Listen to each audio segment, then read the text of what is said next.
Hey friends, it's me Erin, your friendly neighborhood energy alchemist, and I wanted to make a video for all the newly awakened people out there. Here's some tips on what you can do during your new awakening. First, I just want to say welcome. Welcome to your life. Welcome to being the center stage on your life, being the main player and no longer a side player. First thing I want to tell you, you're not crazy. You're just not. I know you feel like you're going crazy, but you're not. The second thing I want to tell you, the most helpful thing you can do for yourself is start believing in magic. And I'm not talking about David Copperfield, make the Statue of Liberty disappear magic. I'm talking about little magical things that happen throughout your day. It's everywhere, everywhere, everywhere, all the time. You just have to be open to it. The next thing I want to tell you is that manifestation is not a secret, that we're all manifesting all day long. We just happen to do it by default because we're focused on everything happening around us. To choose to manifest on purpose, you have to choose where you put your focus, because where your focus goes is where your energy flows. This is not to say to ignore your obligations or anything like that, but choose to focus on those things that help you feel better. This will help you to start manifesting things that help feed that feeling of feeling better, because law of attraction is just a giant echo chamber. You get back reflections of what you put in. So if you're planning a trip and trying to think of all the things that could go wrong so you could plan for them, then law of attraction has no choice but to reflect to you all the things you thought could go wrong, because that's where your focus is. Instead, leave room in your plans for inspired action to lead you somewhere different, and be open to change instead of trying to control every aspect of it. Because as we all know, when you try to control every little detail, if one detail goes wrong, the whole thing feels like it's falling apart. And that's just not necessary. It's not. The next helpful thing I can tell you is get your energy in shape, get your energy aligned, because when we first awaken, our chakras are kind of firing in all different directions. It's like being in a rowboat with one oar. It can feel like you're spinning in circles. How do you get your energy in line? Grounding is very helpful. How do you ground? Go outside in nature, put your feet on the ground, your actual bare feet on the ground. Epsom salt baths are also very grounding.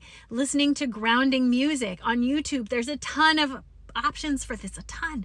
And speaking of energy, Reiki Rachel is a creator on YouTube, and she puts out a ton of free energy sessions. And remember, energy is outside of time and space. So when you listen to the recording, you receive the energy that was infused in it, regardless of when you listen to it. And the last thing I want to say is never underestimate the value of having a community, a group of people going through the same things you're going through. TikTok is a huge resource for this community. Myself, my business partner and best friend, Healing Me Softly, LM Dreams and Tarot, Gina the Medium, Beautifully Rejuvenated. All of these people are people right here on TikTok that will be happy to help you with any concerns or questions you have. Start building your community. Curate your timeline. Curate your reality by choosing what you listen to. Don't watch all the conspiracy theories, and don't let the rabbit holes drag you down. Instead, choose to watch creators that help foster a feeling of goodness in your system, a feeling like you're powerful and strong, because you are. You are. And when you're going through a spiritual awakening, it's very, very common for people who have been in your lives for a long time to sort of see themselves out of your life. It's okay. I promise you, it's okay. Let them go if they want to go. Don't chase people. Don't try to force them to stay. Understand that as they rise in their vibration and become more aligned with you, they'll come back if it's meant to be. But don't chase anybody down, and stop trying to get validation from everybody outside of you. When you have a good idea, keep it close, and then tell people about it when it feels like it's about to manifest, because the more opinions you ask for, the more you're going to get. And we just don't need that kind of bullshit in our lives. You know what I'm saying? Because nobody's going to understand your journey but you. I'm just saying. Awakening is different for everybody. It depends on you, your expectations, and your allowed outcome. You cannot manifest.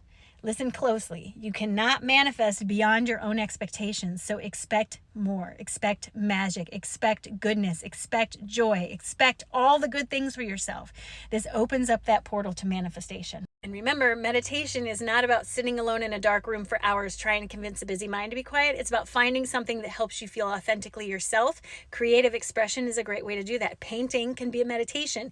Walking can be a meditation. Jogging, singing, dancing, cleaning your house, whatever. All of these can be a meditation. You just have to allow yourself to see it that way. And when little ideas pop up when you're doing those things, write them down so you don't forget. Don't worry. We got your back. This whole community, we got your back, friend, and we're happy to have you.